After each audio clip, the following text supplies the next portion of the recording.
Continuamos hoy, amigo oyente, nuestro recorrido por el libro de Apocalipsis. En nuestro programa anterior no finalizamos nuestro estudio del mensaje del Señor a la iglesia en Pérgamo, la iglesia donde se encontraba el trono de Satanás. Fue entonces cuando el mundo comenzó a entrar a la iglesia. Sin embargo, fue durante este período que muchos santos maravillosos de Dios se mantuvieron firmes por la deidad de Cristo y le defendieron a Él y a la integridad de la palabra de Dios. Y aquí en el versículo 16 ahora, de este capítulo 2 de Apocalipsis, leemos: Por tanto, arrepiéntete, pues si no, vendré a ti pronto y pelearé contra ellos con la espada de mi boca.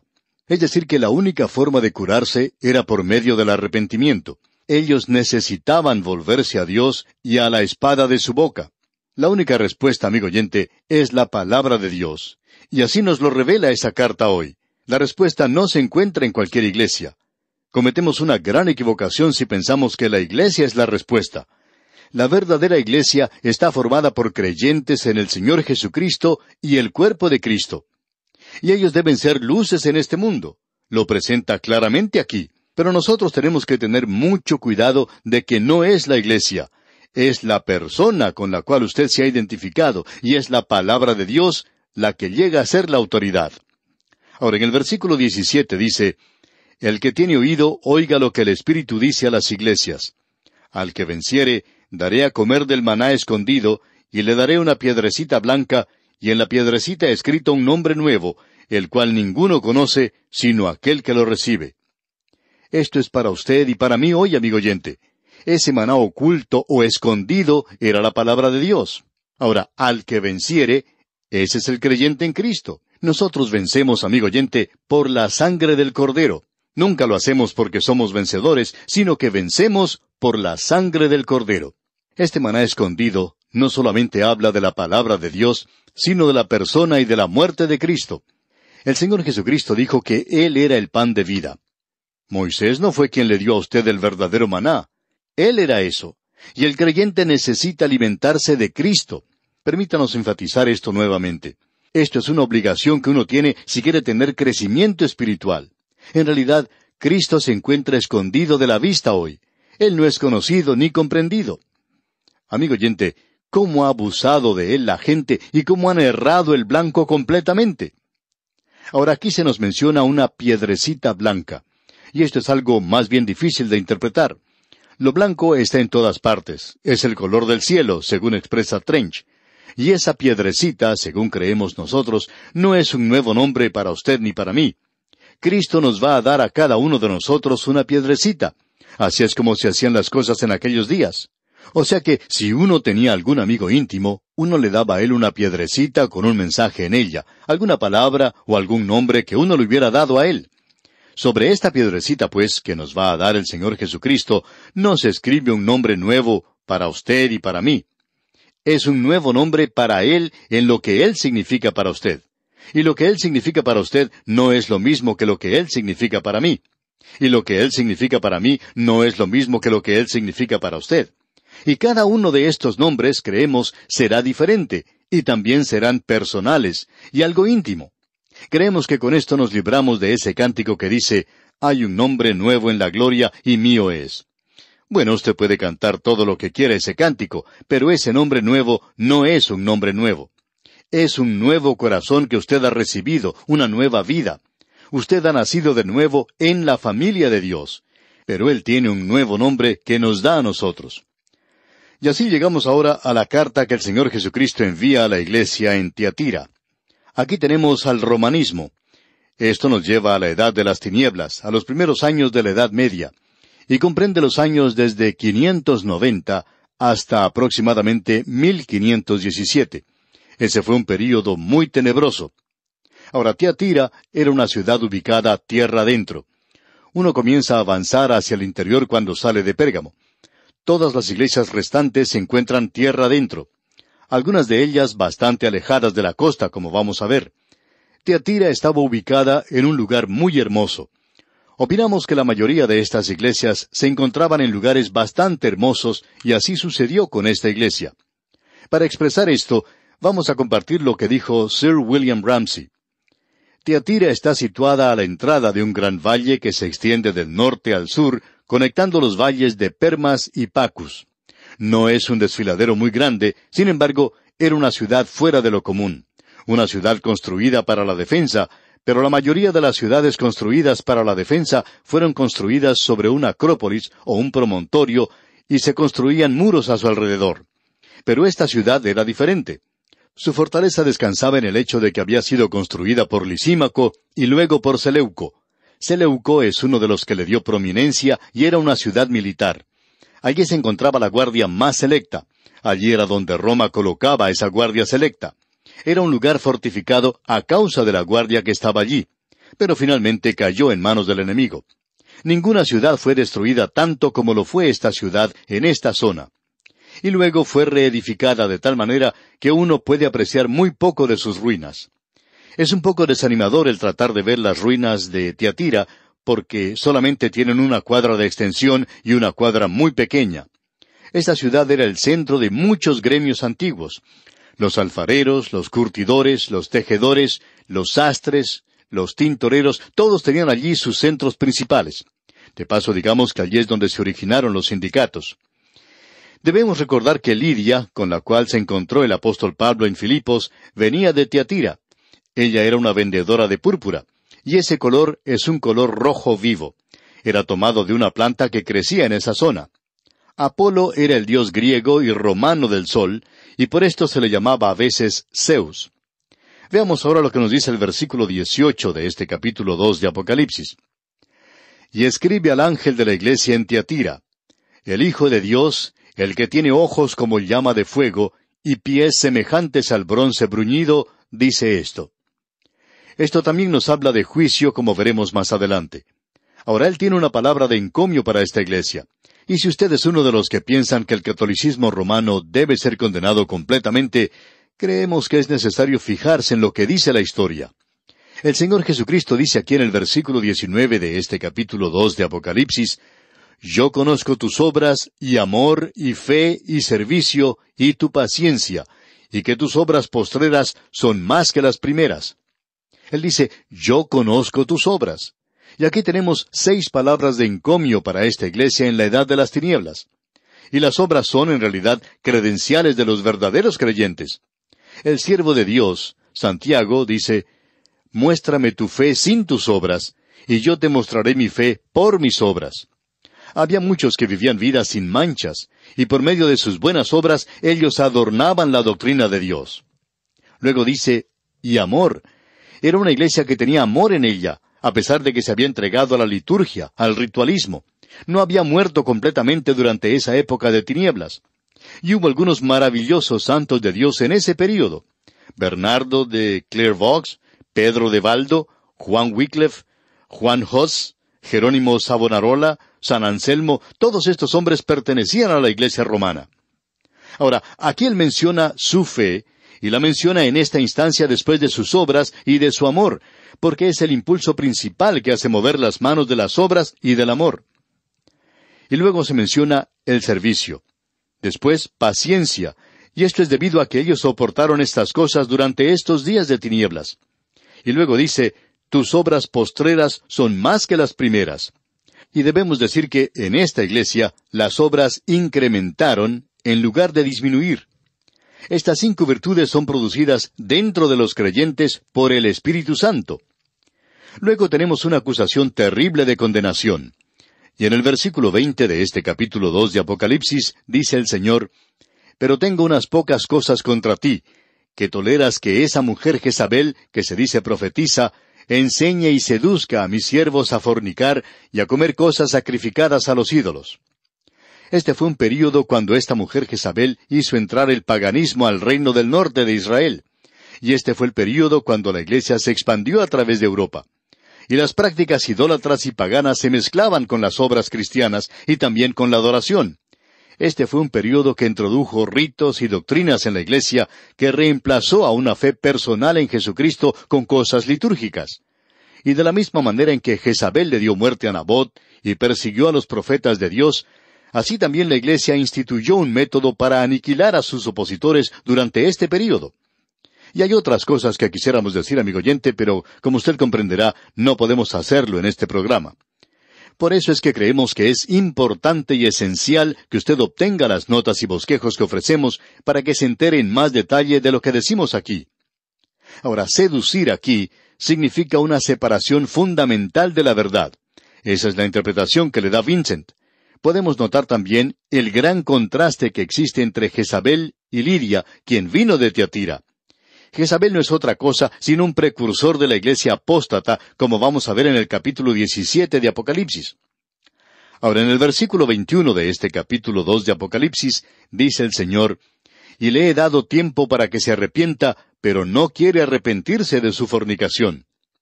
No ha habido ningún cambio a través de los siglos en este sistema. Luego, en el versículo 22 leemos, «He aquí, yo la arrojo en cama, y en gran tribulación a los que con ella adulteran, si no se arrepienten de las obras de ella». Gran tribulación puede referirse a la persecución que está soportando Roma. También puede significar la gran tribulación a la cual irá la iglesia apóstata. Luego en el versículo 23 dice, «Y a sus hijos heriré de muerte, y todas las iglesias sabrán que yo soy el que escudriña la mente y el corazón, y os daré a cada uno según vuestras obras». Aquí se habla de los hijos que fueron llevados a ese sistema, y se refiere a la segunda muerte. Luego, todas las iglesias. Esto se refiere a las iglesias de todas las edades. Aquí se habla de la realidad total y psicológica de los pensamientos, las teorías y los propósitos. El que escudriña la mente y el corazón, es decir, todo nuestro ser. Más adelante leemos en el versículo 24, «Pero a vosotros y a los demás que están en Tiatira, a cuantos no tienen esa doctrina y no han conocido lo que ellos llaman las profundidades de Satanás, yo os digo, no os impondré otra carga».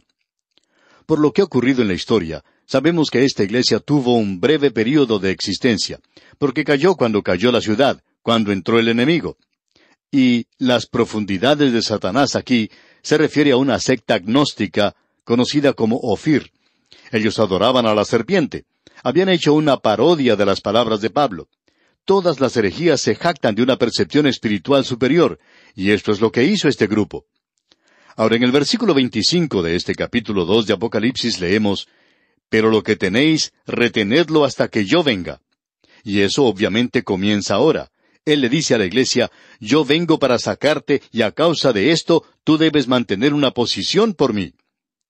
Y en el versículo 26 él dice, «Al que venciere y guardare mis obras hasta el fin, yo le daré autoridad sobre las naciones». Las obras de Cristo se presentan aquí en contraste a las obras de Jezabel. Las obras de Cristo fueron realizadas por el Espíritu Santo. Nosotros vencemos, amigo oyente, por la fe y no por nuestro propio esfuerzo. Y yo le daré autoridad sobre las naciones, explica luego. El apóstol Pablo escribió a los Corintios y les dijo que nosotros íbamos a gobernar sobre las naciones. Avanzando un poco más, en el versículo 27 y 28 de este capítulo 2 de Apocalipsis leemos, «Y las regirá con vara de hierro, y serán quebradas como vaso de alfarero, como yo también la he recibido de mi Padre, y le daré la estrella de la mañana». Ahora, la estrella de la mañana aquí se refiere a la esperanza de la iglesia hoy cuando ocurra el rapto de la iglesia. Él viene a llevarse a los suyos. Aguardando la esperanza bienaventurada y la manifestación gloriosa de nuestro gran Dios y Salvador Jesucristo, dice el apóstol Pablo. Y ahora Él le da a esta iglesia lo mismo que le da a las demás iglesias. En el versículo 29 leemos, «El que tiene oído, oiga lo que el Espíritu dice a las iglesias». Los hijos de Jezabel no pueden oír, pero los verdaderos hijos del Señor Jesucristo sí pueden oír, porque el Espíritu abre esos oídos ungidos con sangre.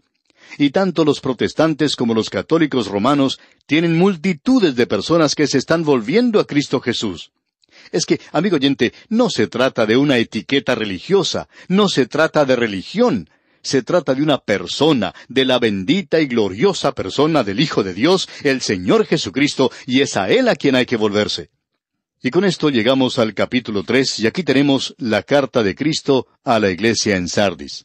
Esta es una iglesia protestante. Esto comenzó, según creemos, cuando Martín Lutero clavó su tesis, sus 95 tesis, en esa iglesia en Wittenberg. Ahora queremos decir algo en cuanto a Sardis. Era la capital de Lidia. Es una de las ciudades más antiguas e importantes de Asia Menor. Está localizada en el interior. Era una ciudad muy prominente, bien protegida, ubicada sobre un promontorio. Tenía una fortificación natural y uno ni siquiera puede llegar allí hoy. Es prácticamente imposible poder subir estos muros. Son demasiado altos y demasiado empinados. Está ubicada en una planicie junto a las aguas del río Patos. Era el centro de la industria de las alfombras y se destacaba por su riqueza. Allí fueron estampadas las primeras monedas. Usted debe recordar que el último príncipe era un príncipe muy rico llamado Creso, a quien se le consideraba como el hombre más rico del mundo, y todo lo que él tocaba se convertía en oro. Ahora Sardis fue gobernada por los persas, por Alejandro, por Antipas el Grande y finalmente por los romanos. Fue destruida por un terremoto durante el reino de Tiberio.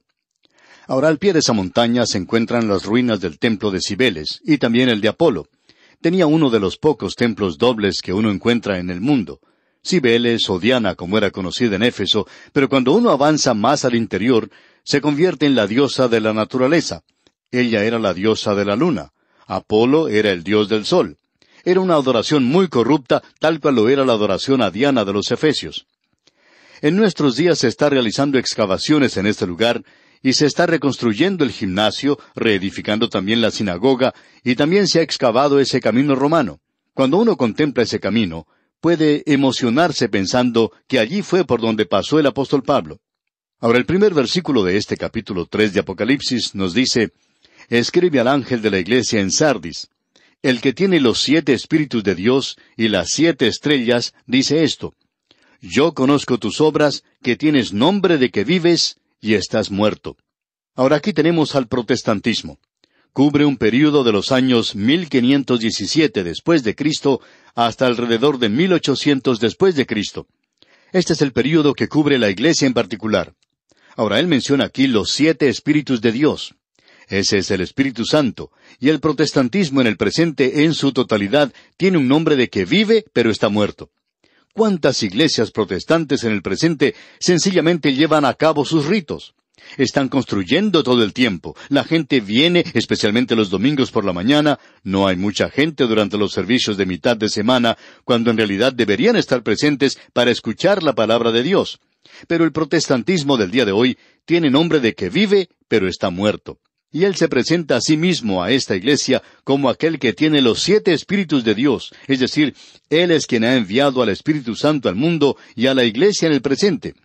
El protestantismo necesita que el Espíritu de Dios obre en la iglesia. Nosotros pensamos que necesitamos métodos y hay muchos cursillos para los creyentes. Usted piensa que para los problemas se debe buscar algo sencillo. Amigo oyente, lo que se necesita es tener a la persona de Cristo, que solo el Espíritu Santo puede hacer real para nosotros, que puede hacer que viva para nosotros. Esto es lo que necesita el protestantismo en el presente. Y durante la tenebrosa noche de la edad de las tinieblas, el Espíritu Santo aún estaba obrando en el mundo, haciendo su tarea. Él actuó en el corazón de un hombre como Martín Lutero, Juan Calvino, Juan Knox y muchos otros. El Señor Jesucristo dijo: «Yo conozco tus obras». Esa es una palabra de encomio, y este es el período que recobró la doctrina de la justificación por la fe. Luego dice que tienes nombre de que vives y estás muerto. Esta es una condenación terrible, y es un cuadro del protestantismo en el presente. Toda la verdad no fue recobrada por la Reforma. Debemos reconocer eso. Y creemos que la profecía escatológica recién se está desarrollando en nuestro día. Ahora, el versículo 2 de este capítulo 3 de Apocalipsis dice: «Sé vigilante y afirma las otras cosas que están para morir, porque no he hallado tus obras perfectas delante de Dios». Aquí tenemos la segunda palabra de su condenación, y esta es una palabra de advertencia. Tenía un significado particular en Sardis. Como hemos dicho, Sardis se encontraba en la cima de una montaña. Hay muchos que han tratado de llegar allí, pero es prácticamente imposible. Tiene una entrada en la parte sur, y esa era la única manera por la cual uno podía llegar a esa ciudad en aquellos días. Así es que todo lo que la ciudad de Sardis tenía que hacer era colocar una guardia en ese lugar y podía defender a la ciudad. Pero en 2 ocasiones esa guardia se durmió. Una de ellas fue cuando Ciro llegó a esa ciudad. Él era persa, y los medos vinieron y se apoderaron de la ciudad. Y luego, otra vez Seleuco lo hizo más tarde.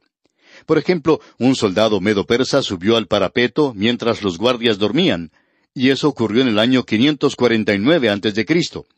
Y en el año 218 a.C., un soldado cretense se deslizó de la misma manera sobre los muros, mientras los centinelas no prestaban atención.